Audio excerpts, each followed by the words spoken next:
Hey guys, I want to take a moment to remind you why it's important to be an asshole sometimes.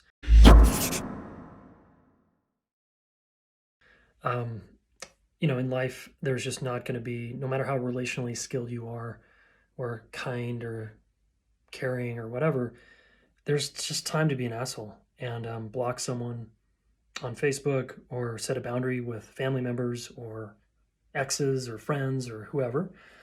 And it requires you got to get in touch with that inner jerk and be willing to be judged as such. But not everybody gets to be treated well in your life. Not everybody gets like a front row seat to your life and gets to come in and, you know, be with you. Uh, yeah. So cultivate the capacity to set ferocious boundaries some of the time with some people. And I think you're going to be better off in your health and your wellness in life.